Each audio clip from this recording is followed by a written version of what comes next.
ሰበር ዜና ኢራን በአንድ ቀን 701 ጥቃቶች ተፈጸመባት። ጦርነቱ ከፈነዳበት ካለፈው አንድ ወር ጀምሮ በአንድ ቀን ውስጥ ከተፈጸሙት እጅግ ከፍተኛ የጥቃት ቁጥሮች መካከል ይህ ዋነኛው ነው የተባለ ሲሆን የኢራን ፖለቲካና ወታደራዊ አመራሮች ግድያም ሲቀጥል ኢራን ዛሬም አንድ ወሳኝና አይተኬ ወታደራዊ አመራር በግድያ አታለች።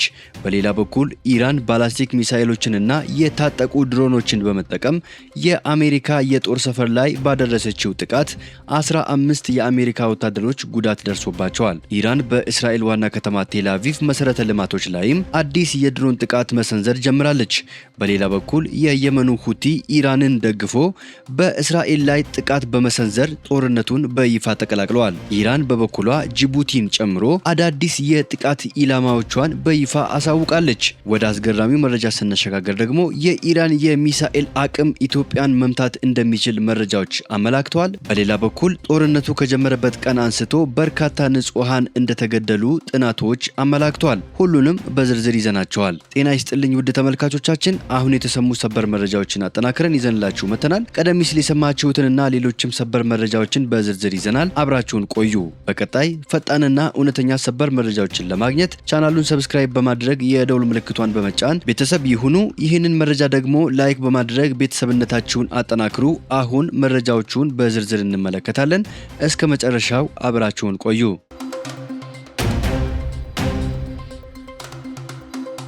በቅድሚያ በሳውዲ አረቢያ በሚገኝ የአሜሪካ የጦር ሰፈር ላይ የደረሰ የኢራን ጥቃት 15 ወታደሮችን አቆሰለ። በእስራኤልና አሜሪካ ጥምረት በኢራን ላይ የተከፈተው ጦርነት ሁለተኛ ወሩን በያዘበት በዚህ ወቅት ኢራን በሳውዲ አረቢያ በሚገኘው ፕሪንስ ሱልጣን የአየር ኃይል ሰፈር ላይ መጠነ ሰፊ የሚሳኤልና የድሮን ጥቃት ሰንዝራለች።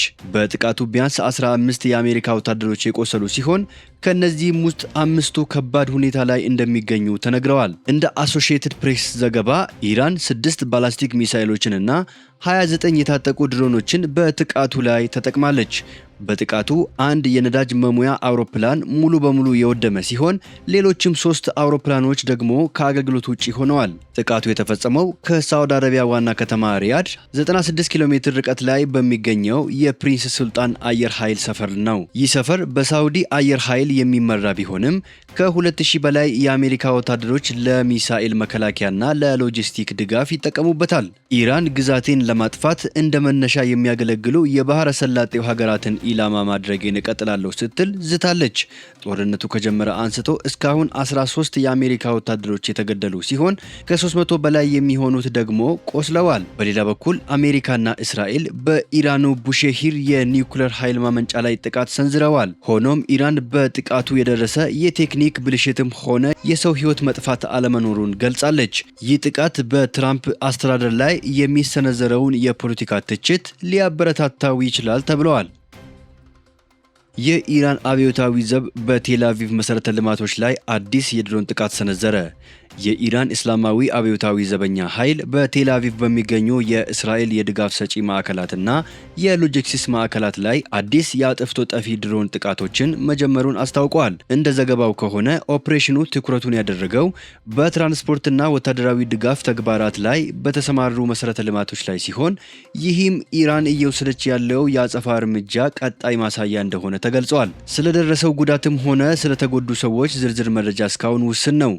የእስራኤል ባለስልጣናት እስካሁን ሙሉ ማረጋገጫ ባይሰጡም የአየር መከላከያ ስርዓቶች በንቃት ስራ ላይ እንደሚገኙ ይታመናል።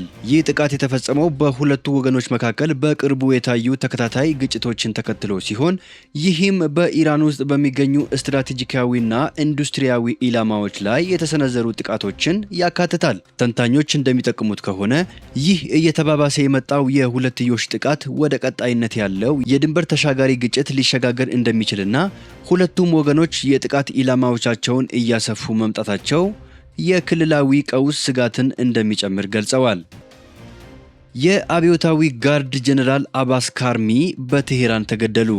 የኢራን ጦር ጠቅላይ መምሪያ የፈጣን ምላሽ ሰጪ ክፍል ጦር አዛዥ የነበሩት የኢራን አብዮታዊ ጋርድ ብርጋዴር ጀነራል አባስ ካራሚ በተወሰደው ጥቃት ተገለዋል። በአሜሪካና እስራኤል የኢራን ፖለቲካና ወታደራዊ አመራሮች ግድያ አሁንም እንደቀጠለ ነው። የኩዌት አውሮፕላን ማረፊያ የድሮን ጥቃት ደረሰበት። የኩዌት ዓለም አቀፍ አውሮፕላን ማረፊያ በበርካታ ድሮኖች ጥቃት እንደተፈጸመበት የሀገሪቱ ሲቪል አቪዬሽን ባለስልጣን ቃል አቀባይ ለኩዌት የዜና ወኪል ተናግረዋል። በአየር ማረፊያው ላይ የደረሰው ጉዳት ውስን እንደሆነና በሰው ላይ የደረሰ ጉዳት አለመኖሩን መናገራቸውን ተገልጿል። ጉዳቱ የደረሰው በአየር ማረፊያው የራዳር ስርዓት ላይ እንደሆነ ሮይተርስ የዜና ወኪል ጠቅሶ ዘግቧል። የየመኑ ሁቲ በእስራኤል ላይ ጥቃት ሰነዘረ። የየመኑ ሁቲ አሜሪካና እስራኤል በኢራን ላይ የጀመሩትን ጦርነት ተከትሎ ለመጀመሪያ ጊዜ በእስራኤል ላይ በርካታ የባላስቲክ ሚሳይሎች መተኮሱን አስታወቀ።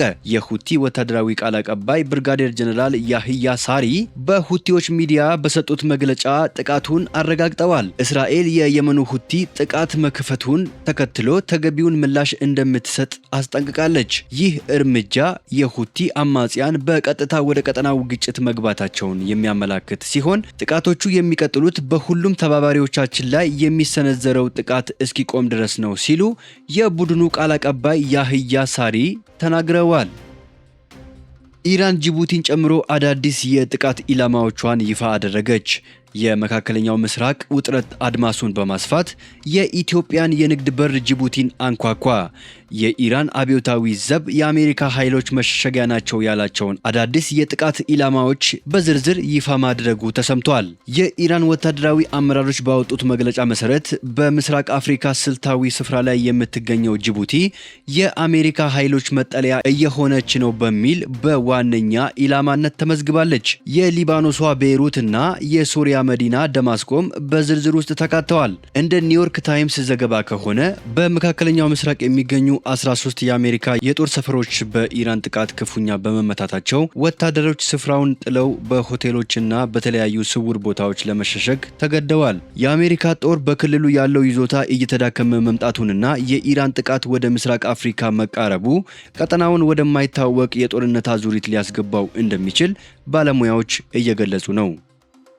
የኢራን ሚሳኤል ኢትዮጵያን መምታት ይችላል ሲል በኬንያ የሚገኘው የእስራኤል ኤምባሲ ገለጸ። በኬንያ የሚገኘው የእስራኤል ኤምባሲ ዛሬ በኤክስ ገጹ ላይ የኢራን ሚሳኤሎች አውሮፓንና አፍሪካን መምታት ይችላሉ የሚል መልእክት ካስተላለፈ በኋላ የሂሳብ ስሌቱን ስሩት ብለዋል። እንደገለጸውም የኢራን ረጅም ርቀት የሚወነጨፉ ሚሳኤሎች ከቴሄራን በ4000 ኪሎ ሜትር ራዲየስ መጓዝ የሚችሉ ናቸው። ከዚህም በመነሳት ኤምባሲው የሚከተሉትን ነጥቦች አስቀምጠዋል። ኢትዮጵያ አዲስ አበባ ከቴሄራን በ3200 ኪሎ ሜትር ርቀት ላይ ትገኛለች። ሶማሊያ ሞቃዲሾ ደግሞ ከ3700 እስከ 3800 ኪሎ ሜትር ርቀት ላይ ትገኛለች። ኬንያ ናይሮቢ በበኩሏ ከቴሄራን ከ4000 እስከ 4400 ኪሎ ሜትር ርቀት ላይ በመሆኗ በዚህ ጥቃት ክልል ውስጥ ናት። ኤምባሲው በማጠቃለያውም ኬንያን ጨምሮ በርካታ የአፍሪካ ሀገራት በኢራን ሚሳኤል ራዲየስ ውስጥ ናቸው በማለት አስታውቋል። የእስራኤል መከላከያ ኃይል ቃል አቀባይ ብርጋዴር ጀነራል ኤፊ ዴፍሪን በሰጡት ይፋዊ መግለጫ የእስራኤል ጦር በኢራን ቁልፍ የጦር መሳሪያ ማምረቻ ተቋማት ላይ የጀመረውን መጠነ ሰፊ ጥቃት በጥቂት ቀናት ውስጥ ጨርሶ እንደሚያጠናቅቅ አስታውቀዋል። ቃል አቀባዩ ይህንን ያረጋገጡት የጦር ኃይሉ የደረሰበትን ግብ ለማሳወቅ ዛሬ በሰጡት ጋዜጣዊ መግለጫ ላይ ነው። ብርጋዴር ጀነራሉ በንግግራቸው ይህ ዘመቻ ሲጠናቀቅ አብዛኛውን የኢራን ወታደራዊ የማምረት አቅም ሙሉ በሙሉ እናወድማለን፣ መንግስቱም ይህንን የወደመ አቅም መልሶ ለመገንባት እጅግ ረጅም ጊዜ ይወስድበታል ሲሉ የእስራኤልን የጥቃት ስኬት አብራርተዋል። የኢራን የመከላከያ ኢንዱስትሪ እጅግ ሰፊና ውስብስብ ከመሆኑ ባሻገር ባላስቲክ ሚሳኤሎችን፣ የአየር መከላከያ ስርዓቶችን፣ የባህር ኃይል የጦር መሳሪያዎችን፣ የሳይበር ቴክኖሎጂዎችንና የስለላ ሳተላይቶችን የሚያመርቱ በርካታ ወታደራዊ ተቋማትና የግል ኩባንያዎችን ያካተተ ነው። እስካሁን ባለው የጦርነቱ ሂደት የእስራኤል አየር ኃይል በሺዎች የሚቆጠሩ የኢራን ወታደራዊ ኢንዱስትሪዎችን ወደ 70 በመቶ ገደማ የሚሆኑትን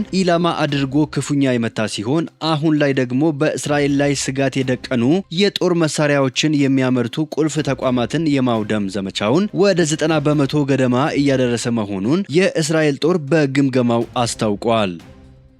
መቀመጫውን አሜሪካ ያደረገው የሰብአዊ መብቶች አክቲቪስቶች የዜና ወኪል ሃራና 2 ወሩን ዛሬ በያዘው የኢራን ጦርነት 217 ህጻናትን ጨምሮ 1464 ሰላማዊ ሰዎች መገደላቸውን ዘግበዋል። አሜሪካና እስራኤል በቴህራን ላይ ጦርነት የከፈቱት የካቲት 21 2018 ዓ.ም ነበር።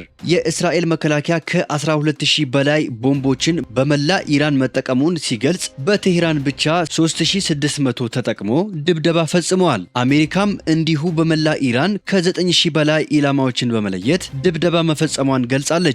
አሜሪካና እስራኤል ኢላማ አድርገው ድብደባ የፈጸሙባቸው አብዛኛዎቹ ፖሊሲ ጣቢያዎች፣ ወታደራዊና ፖሊሲ ዩኒቨርሲቲዎች፣ የፖሊሲ ዋና መስሪያ ቤት፣ የመጠለያ ቤቶች፣ የአብዮታዊ ዘብ ቤቶች እንዲሁም ኬላዎችና የጦር መሳሪያ ማከማቻዎች ይሆናል ተብሎ የሚታሰቡ ስፍራዎች እንደሆኑ ዘገባው ያስረዳል። እነዚህ ኢላማዎች ብዙ ጊዜ የሚገኙት ሰላማዊ ሰዎች በሚኖሩባቸውና እንቅስቃሴዎች በሚበዛባቸው አካባቢዎች ነው።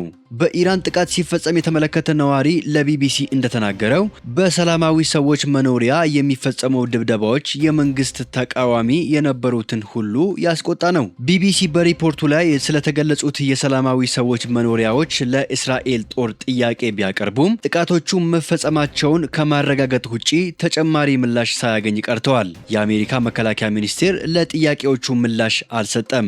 ኢራን በጦርነቱ ውስጥ የአሜሪካ አጋር በሆኑት የባህረ ሰላጤው ሀገራት የሚገኙ አውሮፕላን ማረፊያዎችን፣ ሆቴሎችንና እንዲሁም የሰላማዊ ዜጎች መኖሪያዎችንና ሌሎች መሰረተ ልማቶችን አጥቅታለች። በኢራን የኢንተርኔትና የኮሚኒኬሽን አገልግሎት በተቋረጠበት ሁኔታ በርካቶች ቀጣዩ የጥቃት ኢላማ የቱ እንደሚሆን ለማወቅ እንደማይችሉ በመግለጽ ፍርሃታቸውን ያስረዳሉ።